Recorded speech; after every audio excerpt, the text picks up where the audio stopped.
5 kilo का ताला लगवा दिया बजरी माफिया के घर पे, भाग गया दीवार कूद, सीबीआई वाले ईडी वाले पकड़े के जूते मार के ले जाते। ये स्थिति राजस्थान के अंदर। अब जो भागने वाले वो भाग गए, अब कोई नहीं भागेगा अपने यहाँ से। जो गए जाने वाले कमजोर थे, चेतन थे, निकल पड़े।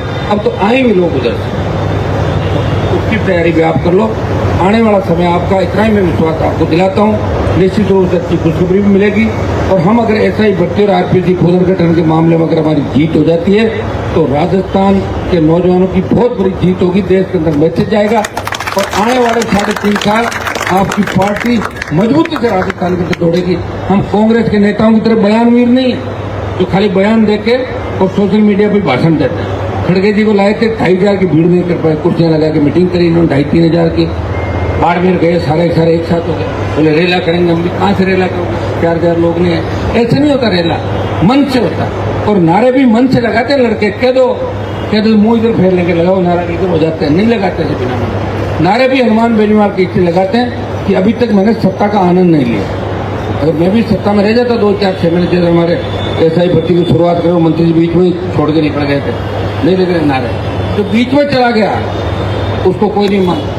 जो आंदोलन की शुरुआत करके अंत तक जीत दिलाता है उसी को विजेता माना जाता है। जो रेस छोड़ के भाग जाता है वो विजेता नहीं होता।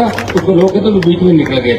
बीच में निकलने वाले तो बहुत से नेता राजस्थान में, देखो मैंने सबके साथ काम किया, वो निकल के भाग जाते हैं, अंधेरे में चले जाते हैं। धोखा देने में उनको मारता हासिल है।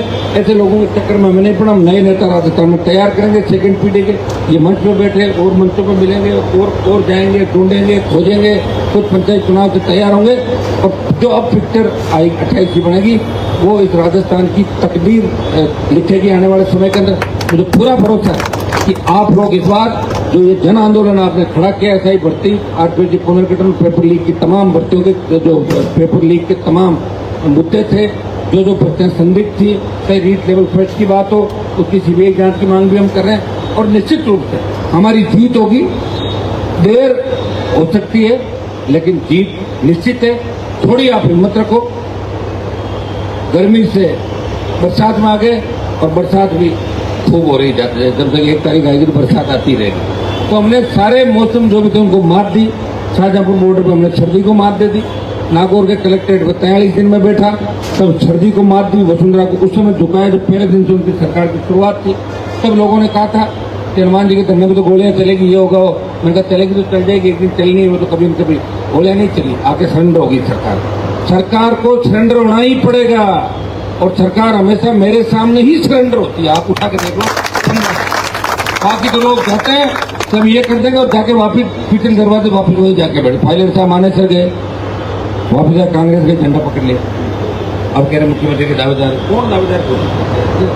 7-8 दुनिया है कांग्रेस पार्टी के अंदर। बीजेपी में 25 लोग तैयार है जो मुंह धोके घूम रहे थे, उनका पता नहीं लगा भजन लाल को। तो भाइयों ऐसे ही चलेगा। हिम्मत रखो, ताकत हमें ईश्वर देगा। देखिए जब मौसम खराब हुआ, मौसम भी भगवान ठीक करता, हमें इंद्र भगवान